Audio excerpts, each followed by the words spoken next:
kelompok fundamentalis di media-media resmi mainstream tingkat nasional. Yang ketiga, yaitu jangan pernah memberitakan segala kebaikan sebesar apapun yang dilakukan oleh kelompok fundamentalis. Yang berikutnya, kesalahan sekecil apapun yang dilakukan oleh kelompok fundamentalis harus diviralkan, harus disebarluaskan, dan harus diulang-ulang. Nah, supaya itu melekat di hati masyarakat bahwa mereka adalah orang-orang yang tidak layak untuk diberikan tempat di kita punya negeri atau di negeri Islam. Dan kemudian nggak sampai di situ, kelompok fundamentalis yang manapun jangan pernah sebut mereka dengan rentetan gelar-gelar akademik mereka. Nggak boleh.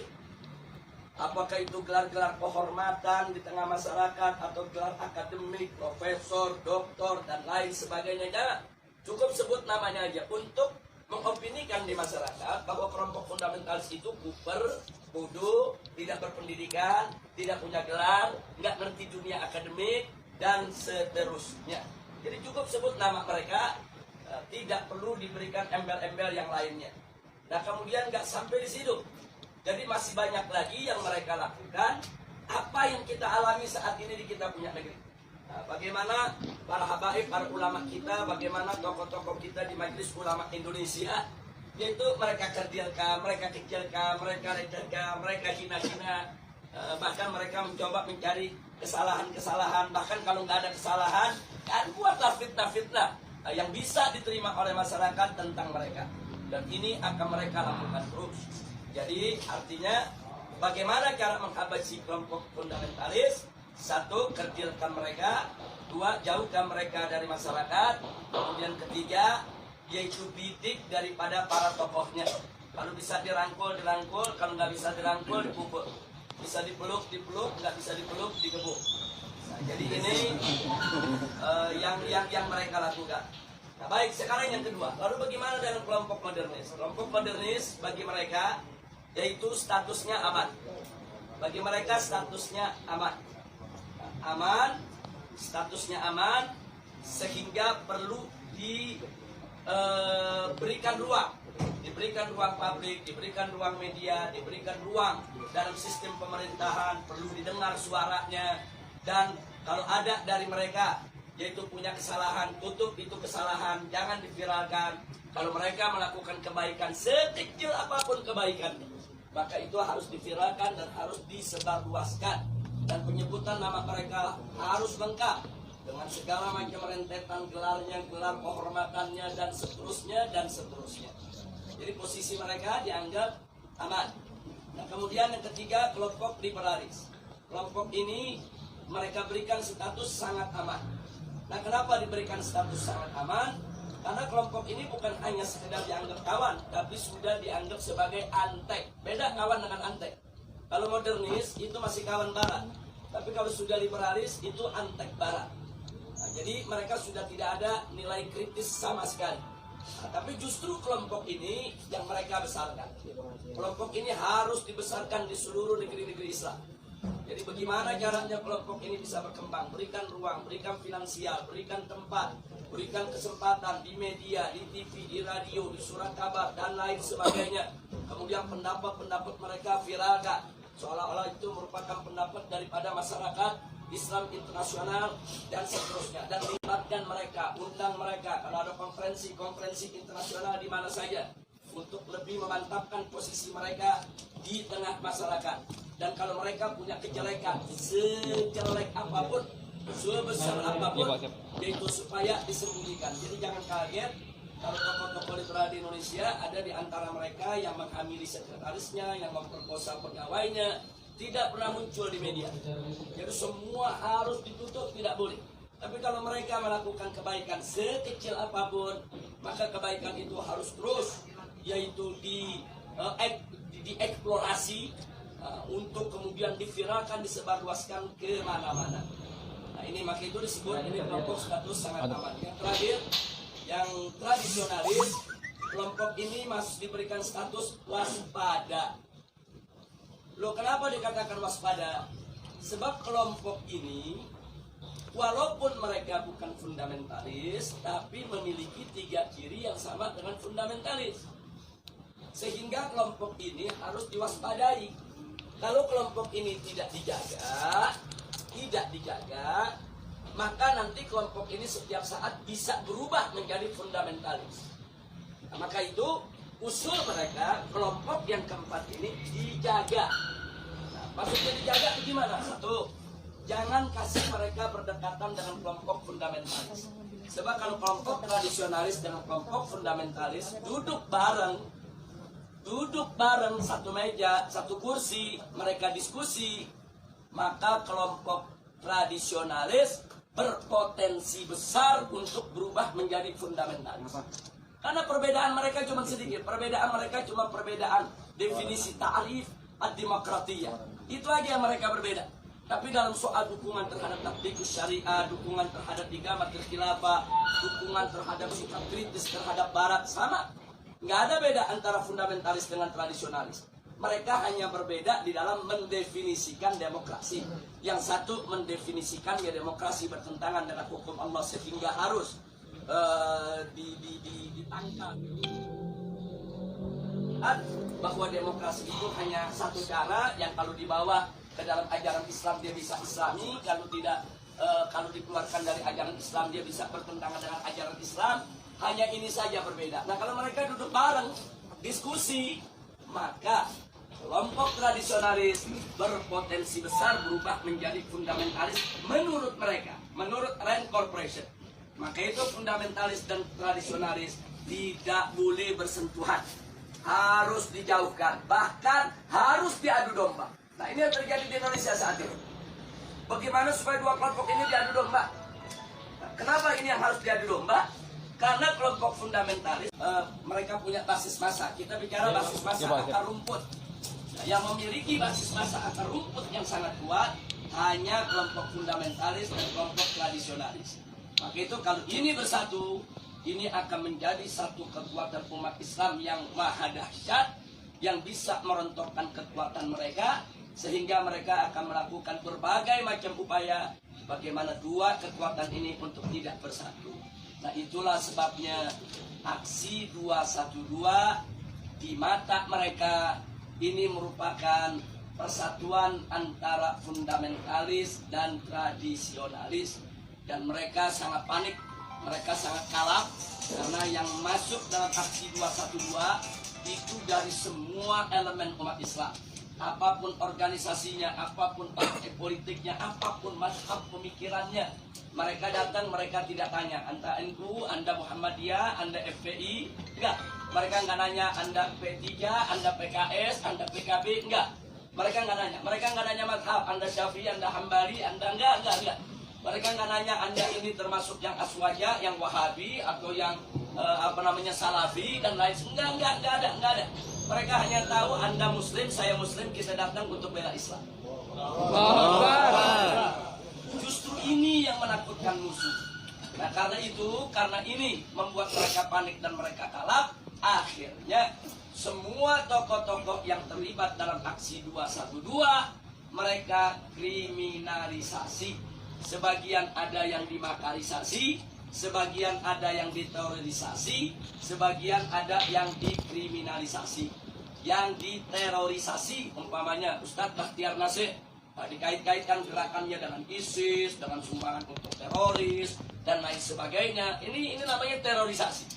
Nah, sedangkan makarisasi seperti Kiai Khattah, Muhammad Al-Khattah yang saat ini ditahan dan dipenjara. Nah, ini dikait-kaitkan dengan inilah gembong yang membuat makar, inilah yang ingin menggulingkan pemerintah dan lain sebagainya. Ini namanya makarisasi. Nah, sedangkan kriminalisasi, aneka ragam tindak yang dianggap pidana itu dinisbahkan kepada para aktivis kita. Nah, jadi sekali lagi bahwa langkah-langkah kriminalisasi, kemudian makarisasi, terorisasi, ini merupakan jalan yang mereka ambil saat ini untuk membuyarkan kesatuan daripada umat Islam. Maka itu saya minta kepada segenap umat Islam, khususnya kepada tolabah, yang ada di Madinah ini khususnya secara istimewa adalah antum semua, baik mukimin maupun pekerja dan lain sebagainya. Yuk kita rapatkan barisan dan yuk mari sama-sama kita aktif di dalam perang opini. Jadi jangan pernah kita lalai.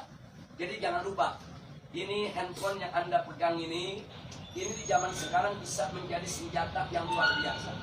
3-4 tahun yang lalu, 3-4 tahun yang lalu, itu manakala gerakan kita digembosi oleh televisi mainstream yang ada di Indonesia, kita nggak berkutik. Digembosi koran, digembosi majalah, digembosi televisi, kita tidak berkutik. Kenapa? Karena saat itu media televisi adalah media yang paling kuat, adidaya, paling berkuasa untuk membentuk opini. Nah, sementara yang memiliki televisi itu hanya konglomerat. Nah, mereka yang punya uang banyak, karena operasional untuk sebuah televisi itu bisa ratusan miliar. Nah, jadi kita nggak berkutik. Jadi semua opini di kita punya negeri itu dibentuk oleh para konglomerat yang pemilik daripada televisi tersebut. Tapi alhamdulillah 3 tahun terakhir ini ada perubahan terobosan teknologi yang luar biasa. Munculnya WA, Instagram, kemudian medsos yang lainnya. Ini membuat bahwa penguasaan opini tidak lagi didominasi oleh konglomerat. Bahkan masyarakat biasa cuma modal handphone, beli pulsa di Indonesia 5.000 perak, dia bisa bikin opini. Modal 5.000 perak, foto sana, foto sini, rekam sana, rekam sini. Mereka viralkan dari grup ke grup. Bahkan kadang-kadang banyak orang mendapatkan berita lebih dulu dari WA ketimbang dari TV.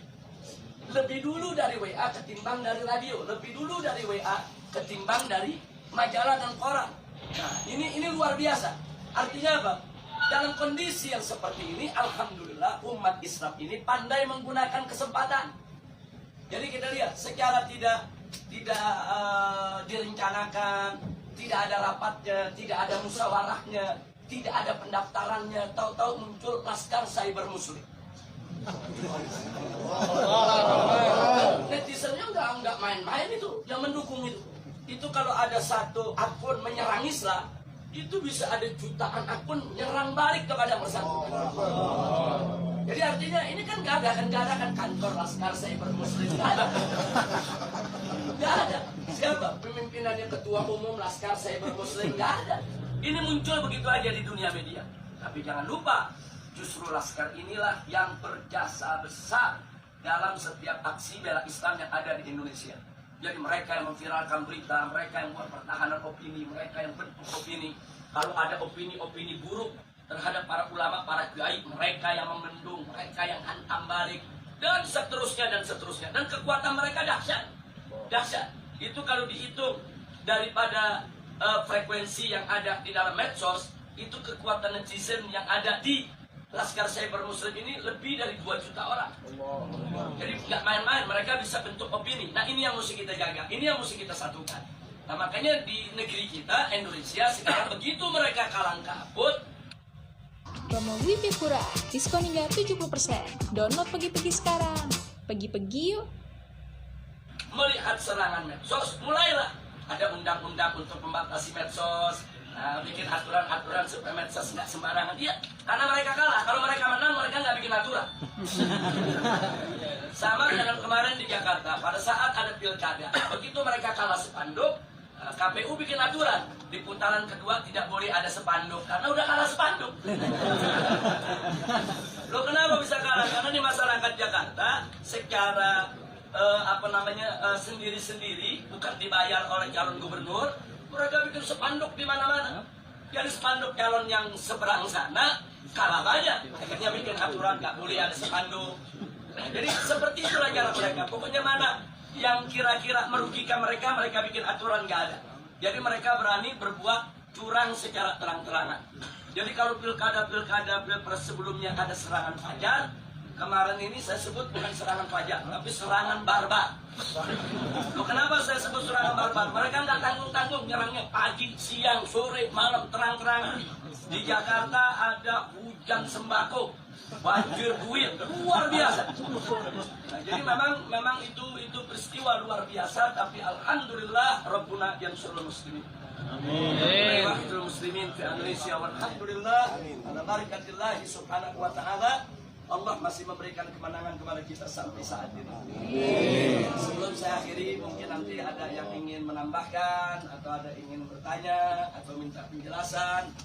Maka di sini yang ingin saya ingatkan adalah bahwa persatuan ini penting. Allah subhanahu wa ta'ala qala wa'tasimu bihablillahi jami'a wa la tafarraqu. Jadi al-i'tisam bihablillah ini luar biasa. Ini daruri.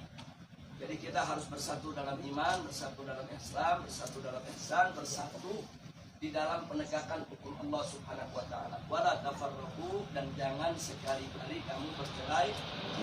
Jangan lupa bahwa persatuan itu bukan hanya sekedar sumber kekuatan, tapi persatuan itu juga merupakan sumber pertolongan Allah. Di mana kita tahu An-Nabi alaihi salatu wassalam alaikum bil jamaah fa inna yadallahi ma'al jamaah.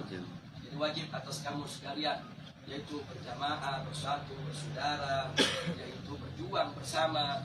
Nah, kenapa? Karena memang pertolongan Allah itu ada pada kebersamaan. Jadi pada saat kita bersama, kita bersatu, nggak usah khawatir, segala kesulitan akan menjadi mudah. Kenapa? Karena di situ ada keberkahan, di situ ada pertolongan Allah Subhanahu wa taala. Dan kalau Allah sudah menolong, tidak ada satu kekuatan pun yang bisa menghalanginya. Nah, saya berbagi pengalaman sedikit sebelum saya akhiri. Pada aksi bela Islam yang pertama, kita tidak ada gangguan. Tidak ada gangguan dari aparat, tidak ada gangguan dari pemerintah, karena itu merupakan aksi bela Islam pertama yang mereka nggak sangka jumlah yang akan datang. Jadi begitu itu digelar dengan mudah, tanpa halangan, tanpa gangguan, yang hadir antara 300 sampai 400-an ribu, mendatangi reskrim Mabes Polri, tapi justru setelah itu pemerintah jadi waspada. Begitu kita umumkan aksi bela Islam 2, mulailah gangguan-gangguan datang. Jadi mereka hadang, mereka halangi, mereka gembosi menjelang daripada aksi 4.11. Nah, tapi ternyata penggembosan itu gagal. Jadi walaupun mereka gembosi, tapi pada akhirnya aksi 4.11 itu dihadiri tidak kurang hampir 4 juta orang, 3,5 juta ya. Nah, jadi perhitungan itu dihitung dengan per meter daripada lokasi, 1 meter itu berapa orang. Bisa ditempati oleh manusia, kemudian panjang itu berapa, lebar berapa, tempat-tempat lokasi yang diisi berapa. Jadi perhitungannya sangat matematis. Matematis. Nah, kemudian setelah 4.11 digelar, ternyata memang umat yang datang begitu banyak, pemerintah lebih berhati-hati. Begitu diumumkan 212, mereka mulai secara terang-terangan melarang. Waktu 4.11 masih nggak terang-terangan, masih himbauan-himbauan. Tapi begitu 212 jelas-jelas mereka melakukan larangan, bahkan teror dan intimidasi. Jadi pesantren-pesantren didatangi, kiai-kiai didatangi, dibujuk, dirayu supaya tidak turun dengan berbagai macam iming-iming. Dan kalau yang nggak mau, tetap mau turun juga, mereka teror, mereka intimidasi, mereka takut-takuti dan lain sebagainya. Bahkan perusahaan bis di mana-mana, khususnya Jakarta, Sumatera, itu diteror, diancam akan dicabut. Mereka punya lisensi, mereka punya izin trayek, dan mereka berani mengangkut umat Islam ke Jakarta. Jadi sudah digembosi habis-habisan. Secara logika 212 gagal. Jadi besok aksi 212 malam ini saya dan kawan-kawan masih berkumpul dengan Ustaz Bakhtiar Nasir, Ustaz Zaitun Rasmin, kemudian juga dengan kawan-kawan dari MUI, kawan-kawan dari FUI, dan seterusnya. Kita saat itu melihat tekanan-tekanan yang begitu hebat. Secara logika besok ini separuh dari 4.11 saja udah hebat. Separuh dari 4.11 saja udah hebat. Jangankan separuh, bisa 1 Monas saja udah cukup. Jadi memang betul-betul kondisinya, tekanannya luar biasa. Nah, pertanyaannya kenapa pemerintah melakukan tekanan yang lebih luar biasa pada saat itu? Karena mereka gagal di 4.11. Jadi mereka nggak mau gagal lagi di 212. Tapi Tapi subhanallah, makin ditekan, makin dihadang, makin dilarang, semangat umat Islam dari mana-mana semakin menggebu-gebu. Dan akhirnya yang paling fenomenal adalah bagaimana 10.000 santri dari Ciamis berjalan kaki ke Jakarta. Allahu Akbar. Dan itu bukan tidak punya pengaruh, itu takfir pengaruh yang ada di tengah masyarakat besar. Gara-gara Ciamis jalan dengan jarak 300 km lebih, itu mendorong tempat-tempat lain gak peduli. Oh, nggak ada bis, nggak ada kendaraan, ya kita jalan kaki rame-rame. Ini di luar dugaan. Dan besoknya yang hadir itu hampir 8 juta orang, 7 juta orang lebih. Nah, jadi ini adalah pertolongan Allah. Tidak ada satu orang pun, satu manusia pun, satu tokoh apapun, sehebat apapun dia, yang mampu mengumpulkan manusia sebanyak itu dengan tujuan yang sama, kecuali dengan pertolongan Allah. Semata-mata Allah punya pertolongan. Nah, akhirnya digelarlah 212. Semua itu adalah pertolongan Allah Subhanahu wa Ta'ala. Nah, kita sudah sampaikan kepada pemerintah pasca 212, mestinya energi 212 itu jangan dianggap oleh pemerintah sebagai ancaman. Jangan. Mestinya dengan energi 212